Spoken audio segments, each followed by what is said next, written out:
Thank you so much. This is really a great honor to be here. I was kind of wondering what Kyle was going to say, because he's sort of notorious for, basically saying just about anything. And I was trying to kind of prepare what I was going to say based on what I thought he might say, and it was just so hard because I feel like there was so many ways he could have gone.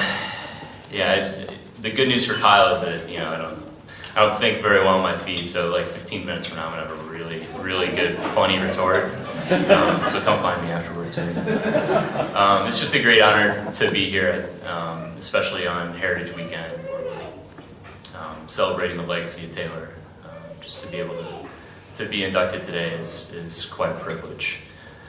Just think about all of the great athletes that I played with, the great athletes that were here when I was here, and I think it's just really an honor to be counted among the best to have played here. I think you can kind of get a taste of what athletics at Taylor is like just by the stories you heard last night, and seeing the pictures, everything. It's just some of the best times of my life were playing sports here at Taylor.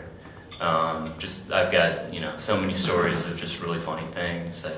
This morning I have to pick on Coach Taylor when he wasn't here for the introduction. Kyle nervously looked over at me and he said, "Do you want to call him?" And I said, "No." He was an Army Ranger. Come on. There was this time at Huntington College where they have a fence that is, I think, only about waist high, but it keeps getting higher in my mind. And I remember Coach Taylor went out to talk to one of his players, and instead of walking around to the gate, he hopped the fence. And most everybody saw this, and there was kind of this pause, and like, sort of nervous, looking around. Did he really just do that? And he may or may not have done a dive roll after that. I don't know. But it provoked a lot of nervous jokes afterwards, none to his face. As I was kind of thinking about what I wanted to talk about, just reflecting on athletics here at Taylor, and I think one of the things that keeps standing out in my mind is just all of the people that I've met at Taylor, all the people that I played with, all the coaches, and just how they modeled for me a Christ-centered life. I just want to share one quick story. When I was a freshman on the tennis team, I showed up 2 weeks early. That was when we all showed up, and you do your 2-a-day practices, and you go through the challenge ladder and try to find out where you fit on the team. And Sean Flannery was a senior on the team at that point, and he'd had actually injured his knee sometime over the last year, and then several weeks before the season had surgery.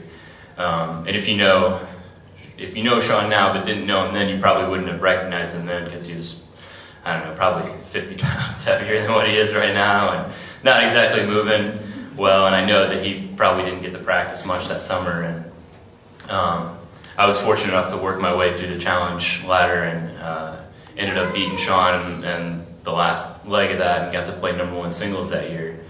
And I was just thinking back at, if that had been me, if the roles had been reversed, if Sean had beat me, I think I would have had a really hard time with that. I think I would have had a hard time, not bringing up that I'd been injured.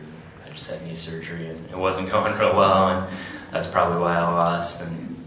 But Sean wasn't like that at all. He was really like a brother to me. Really, he would introduce me to all of his friends. He would have me over and watch movies at his house, and he would save a seat for me at the football games, and we would practice together and eat together. And it was just a great testament to just what a Christ-centered life is like, and just the selflessness that he showed and the humility to. If I had been a senior and some punk freshman had come in and taken my spot, I think it would have been pretty hard for me. But Sean really was a great example in that.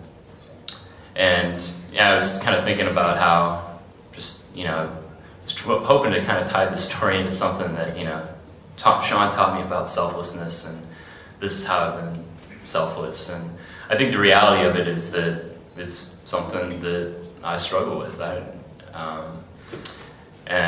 But I think that speaks to the greater power of Christ in our lives, and it's not what we do.